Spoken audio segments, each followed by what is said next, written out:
May we then move on to item 9, which is genomics.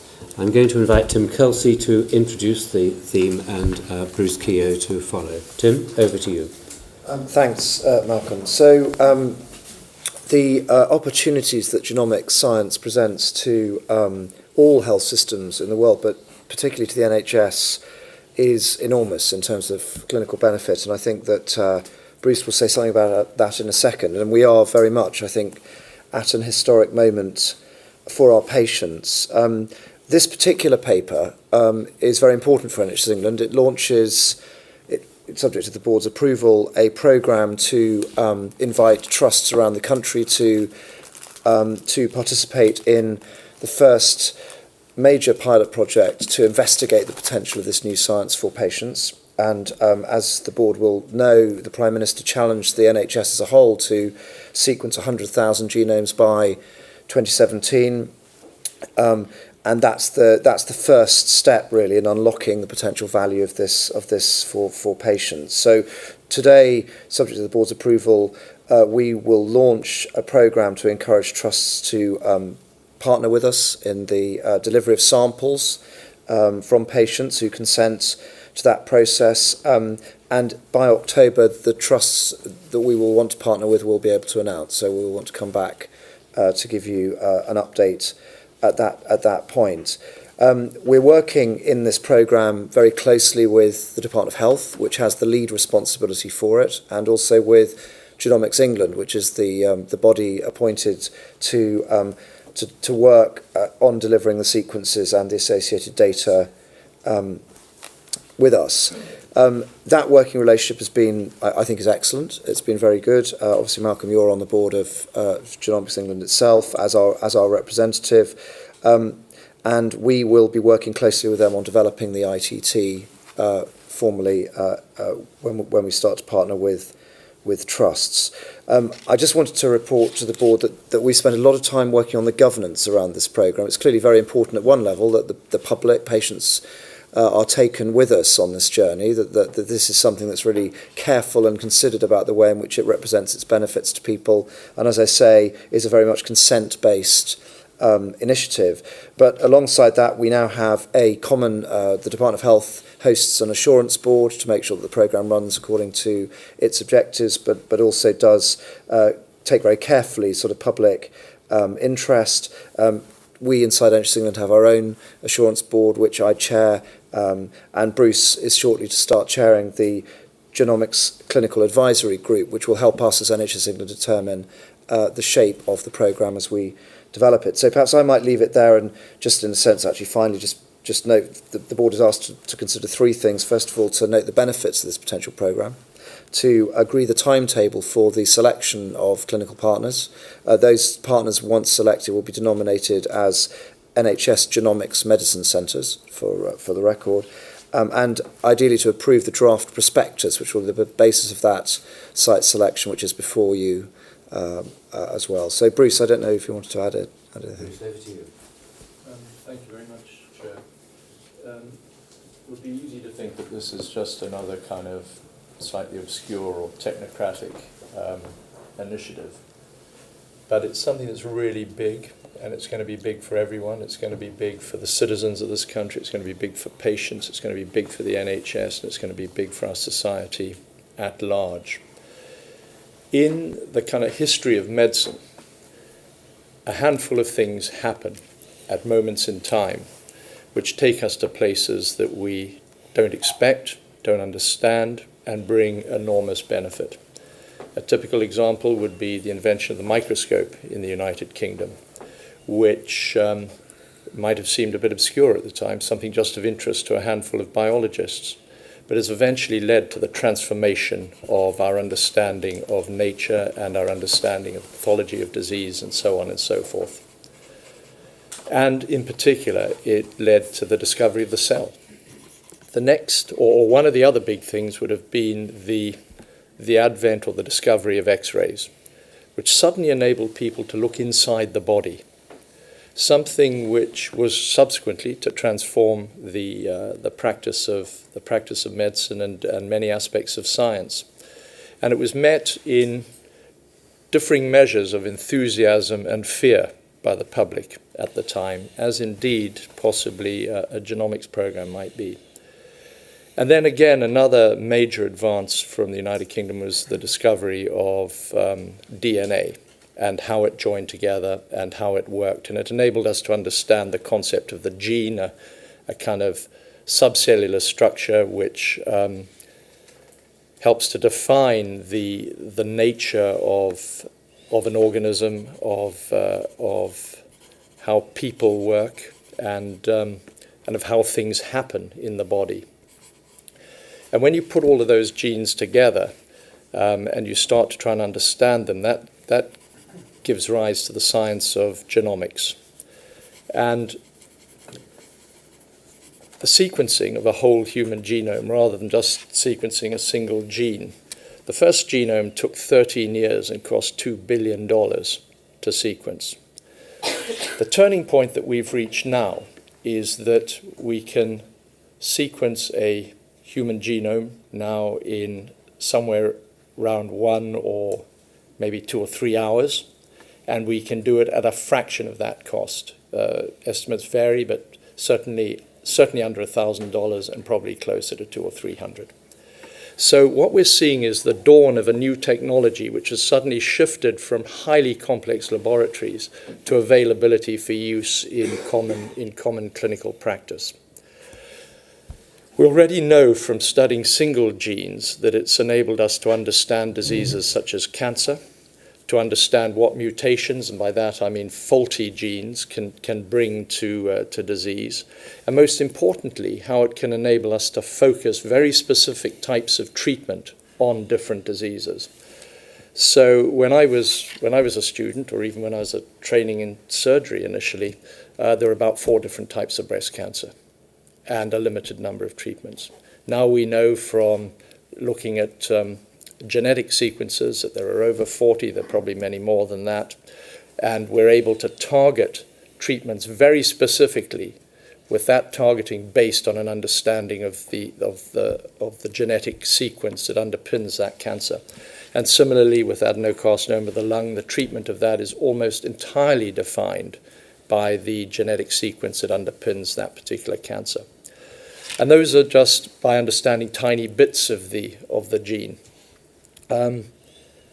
Once we start to sequence the whole of the human genome, that gets us into completely new territory, because it'll enable us to understand much more about the genetics that underpin disease.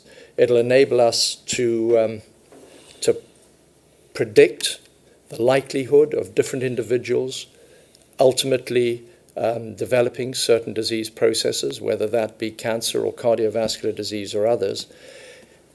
And being able to predict that will enable us to put into place preventative measures, whether those measures relate to screening or whether they relate to dietary behavior, for example. Now, the exciting thing here is that most of the technologies that enable us to do this were developed in the United Kingdom. And so it kind of seems right and natural that we should use those technologies that are developed here to develop our own science and to bring it directly to bear on the health of our own citizens. So this is, to my mind, a massive opportunity for our NHS, and it's a massive opportunity for our scientists in this country to help lead the world. So what we're proposing in the paper is that we will sequence 100,000 human genomes. It will be done from consented volunteers, and that's based on the premise, really, that this country, I think, has got a very long history of medical science based on social philanthropy. In other words, people who are willing to subject themselves to consented procedures which lead to the benefit of the next generation and to the benefit of their fellow citizens. But it's going to raise, I think, some pretty complex scientific and societal issues, all of which will simply be driven by the science. And Different societies are going to find it more difficult to deal with this than others. And in particular, I find myself thinking that as we hear a debate about our NHS reaching its sell-by date, that somehow or other we aren't fit for the future, I would just invite people to reflect on what the impact of this kind of science, where you can predict disease, will have on insurance-based or privately funded healthcare systems, where you can predict that somebody might suffer a whole series of different diseases, and what that means for equality of access to services. So in a sense, I would argue that given that our NHS is based on a tax-funded, risk-pooled system where the whole population shares the risk for anybody that's ill, I put it to you that our NHS isn't at its sell-by date, it's sort of getting to its just ready date, and it's something that we need to really consider in the debate that's to follow. So I put it to you that the science of genomics, which has had a few false dawns, the time has come that it's going to be really good for patients. It's going to be really exciting for those who deliver the service, clinicians. And I think when we think of that we have the potential to be here really at the dawn of this of this science and to develop it, it's going to offer fantastic opportunities for UK PLC in terms of generating business. Can I just add to that excellent, inspiring sort of overview? Just operationally, this is going to be very difficult, and we shouldn't underestimate the risks. The risks of sample collection itself, the science even around how you collect samples at this volume and successfully extract DNA is largely not known well. And also the method for collecting data about the individuals in order that the genetic sequence can be made sense of is also very much at the cutting edge. So we've got a lot to learn, but those are risks that clearly, as Bruce describes, are well worth taking. Just a couple of observations on that, if I may. I think first of all to stress that Genomics England Limited, of which I'm a board member, is wholly owned by the Department of Health. So this is a vehicle for a joint venture between us and the Department of Health, with strong support from the National Institute of Health Research, engagement also from Wellcome Trust and others. Excited, I think, to advance this as a major scientific opportunity for England. The second issue, I think it's impossible to go to an international conference now on any major disease condition without hearing a succession of papers around the genetic construct of that condition and to understand the identification of different mutations and their association with different types of disease. What's different between that and what's being proposed here is, I think, twofold. One is the ability to sequence the entire genome of a human being rather than genetics, which concentrates on one or two genes. And secondly, being able to do this at a population level and to be able potentially to discover new genetic correlations which at the moment are beyond our comprehension or ability to discover. I regard the 100,000 Genomes project as effectively a pilot. It is, as Tim rightly says, accompanied by a degree of risk, but a lot of this is a degree of risk about things that are unknown. For example, how we can safely and satisfactorily acquire reliable samples, which can then be sequenced. There are questions about how the samples are stored and for how long and under what conditions. There are quite significant questions about the way in which the sequencing takes place and then how the data are stored and processed. And then, as Tim says, how the phenotypic data are then mapped against the genotypic data so as to give us the insights as to how, on a population basis, we can map genetic mutations with other features of the population.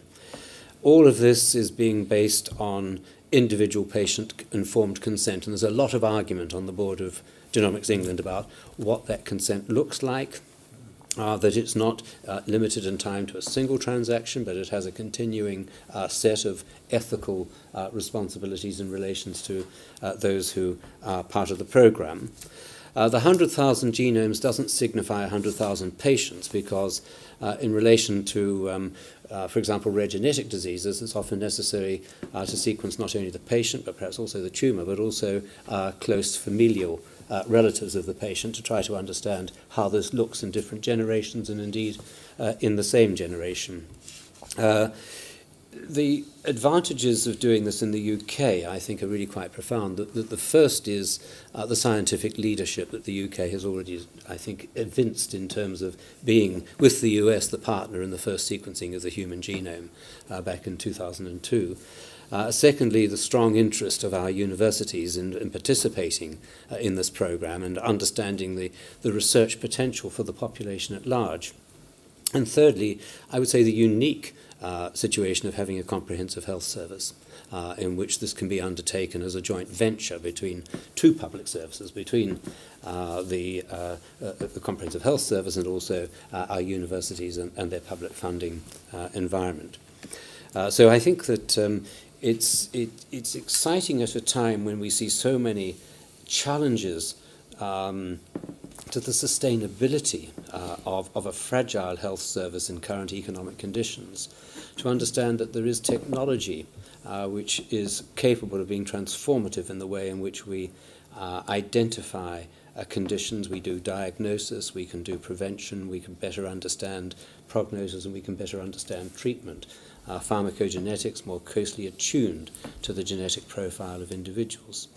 It would be wrong, I think, to overstate the promise because this is early stages. But what we can, I think, assure the board is that there is here an advantage for England and the UK more generally over other countries who are, I think, looking at this with great interest. Let me invite comments from the board, and then I'll ask you to give particular attention to the questions that are being put to you. Margaret. So exciting, really, really, really exciting. Thank you very much for your explanation, which took me through something very complex in a way that I could really get to grips with it. It was really helpful. Thank you, Bruce. One question for Tim, and one, I suppose, sort of suggestion. The question for Tim is in connection with the process. Can you just give me comfort about the level to which we are being supported by legal advice on state aid issues, just so that I can be assured that we've asked ourselves the right questions and come out at the right outcome, because I can imagine that because it is such a cutting edge and really exciting prospect that providers who, and I mean internationally as well as nationally, that might not be successful might actually want to look closely at the process with the prospect of challenge, and we obviously want to make sure we're robust. And the second point is really, I think, because it's opening such an important gateway, it would be probably advisable for us to build into that support for the consenters, so that they have a body of professional protection and guidance as they go through the process, because it is going to be something quite revolutionary for them personally and their families. So just so that the board's clear, the responsibilities NHS England has is to the collection of samples to power the genomic sequencing and associated data. So we will be running, and have taken legal advice to ensure we are running, a open competitive process for trusts to apply to be part of the programme. There are certain financial incentives they will receive to do that, but also, of course, they have the extraordinary research opportunity as well. Genomics England is the body, as Malcolm's explained, that is charged with actually negotiating contracts with companies capable of delivering the sequenced results, and is engaged in a very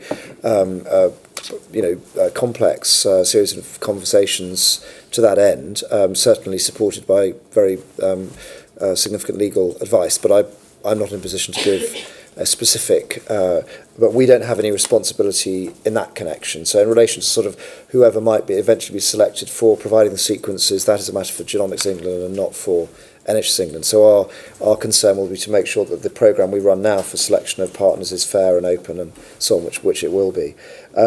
Just on the counselling point, the point, I mean, we say consent. In fact, in this context, we are absolutely talking about counselling. So one of the significant costs of the programmes to participating trusts as they start will be the cost of the counselling process. It is not just a process in which somebody signs a form. At every level, as Malcolm alluded to, there's a very sophisticated ethical and clinical conversation going on in relation to consent into counselling, the nature of the words, the degree to which people can be consented to something where we don't quite know the future yet, etc. And also, of course, the implications on themselves and their family. This is a hugely complex process which is being developed as we speak. And one of the areas of science in this regard is not just the science of genetic sequencing, actually the science of counselling. And this is really a new one, and we have to. So that is all being worked through in great detail.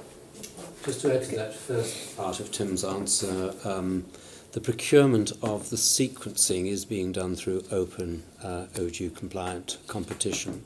It is, however, quite a strong wish on the part of Genomics England that the sequencing is undertaken in this country and that samples are not sent abroad. And that will help also, I think, in the continued development of the technology in which scientists in this country have been engaged. So you have, I think, Bruce, did you want to respond also to part two of Margaret's? No, I think Tim's done that. Thank you very much. Right. Yeah. Thank you very much.